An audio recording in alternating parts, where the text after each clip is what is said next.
All right, everyone, the legacy media is at it again. The Des Moines Register telling a big lie, which I don't believe they have yet retracted, about Vivek Ramaswamy specifically, claiming that he had met with the Libertarian Party in Iowa and was asking if he could run as a Libertarian instead of as a Republican.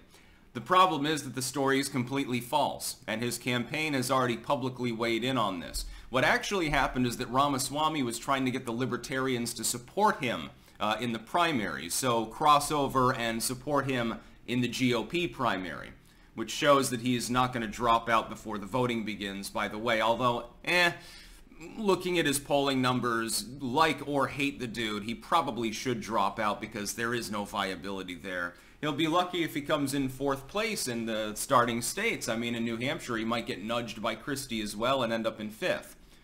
Asa Hutchinson is the only one lower down other than Christie, and Christie has a couple of states where he has disproportionate support.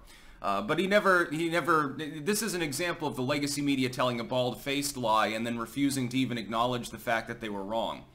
And this is the Des Moines Register. So I have a feeling that this is propagandistic shenanigans of one sort or another. Maybe they want Republicans to think that Vivek Ramaswamy is a partisan traitor or some dumb term like that, because partisan politics really shouldn't exist at all anyway. And in an effort to try to push him down further. Maybe they're worried about he takes 3rd place in Iowa inexplicably or something like that, and they're worried about his ground game. But he didn't ask the Libertarians that. He asked if they would support him, not if he could join in with them. And that's important. The reporting, as link in the description, archived of course, the report unequivocally states that Vivek Ramaswamy was in talks with them to try to join onto an LP ticket. But that never actually happened. Yeah, I mean, you have to either have the dumbest journalist in the world who couldn't get their shit straight, or you have to have propaganda when you're dealing with an article like this. I couldn't believe it when I saw the public post in the Des Moines Register. A couple of people had sent me that as a news tip, trust me. I was like, oh, well, you know, what's up? When I read the article, and then I saw that I think his fucking campaign manager was one of the people responding to the tweet, unequivocally denying it. And the campaign, I guess, attempted to correct the record, and, you know, journalists, so-called these days, aren't very good at correcting themselves, so you probably won't get any clearancy on the issue for the readers of the Des Moines Register. Imagine you bought that newspaper, front page news, Vivek Ramaswamy abandons GOP, attempts to become a libertarian, as though they would even have him based on his particular set of beliefs. But it was completely false. Everything in the article was wrong. It's pretty, at this point, we're getting to levels of propaganda, and I do think that's what this is. I don't think this was a mistake on their end. I think that this was on purpose to try to damage his campaign. We're getting to the point where the legacy media doesn't even really try to hide the fact that they're lying to you, because so many people have gotten so used to it that they don't care.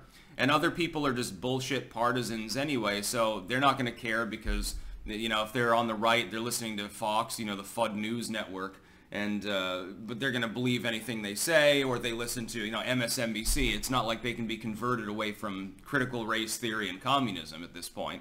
They're a little bit far gone at some point, so they've just stopped trying. They've realized that they can scrape the bottom of the barrel every day and feed, you know, whatever scum remnants they scrape out to the public, and people will still eat it. It doesn't matter if they have integrity. It doesn't matter if their articles are well written. Look, also, fucking editing. I've seen a massive rise, and I wonder if any of you have noticed this.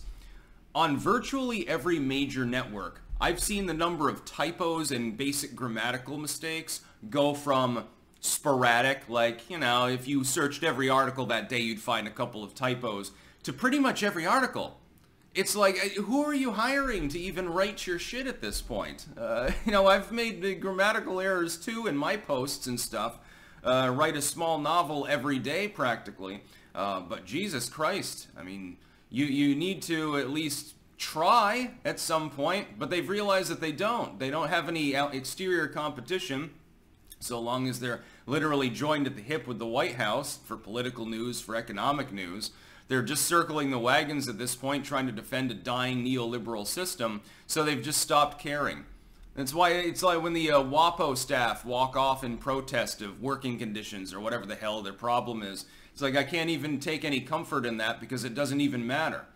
I mean, one person could run the WAPO. It wouldn't make any difference. There'd still the typos would be there, the bias, everything else. All things else would remain equal. New York Times and all of these others. Again, just based on the grammatical mistakes I'm seeing, I was like, you know, AI clearly didn't write this at least. Maybe they sprinkle them in to assure people that AI didn't write their pieces for them, because apparently Sports Illustrated or one of those groups was having a problem a few weeks ago with that, and had hired a contracting firm, allegedly, and they had several employees working remotely, only they didn't exist. It was ChatGPT doing it for them. We're in weird times, everyone, in case you haven't noticed.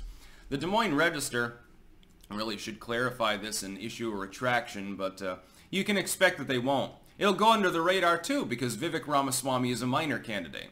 Now, if they did this with DeSantis, they might get more pressure. If they did it with Trump, they wouldn't get any pressure at all, because people are like, yeah, oh, another hit piece about Donald Trump, you know, and they're claiming that he wants to backstab the GOP.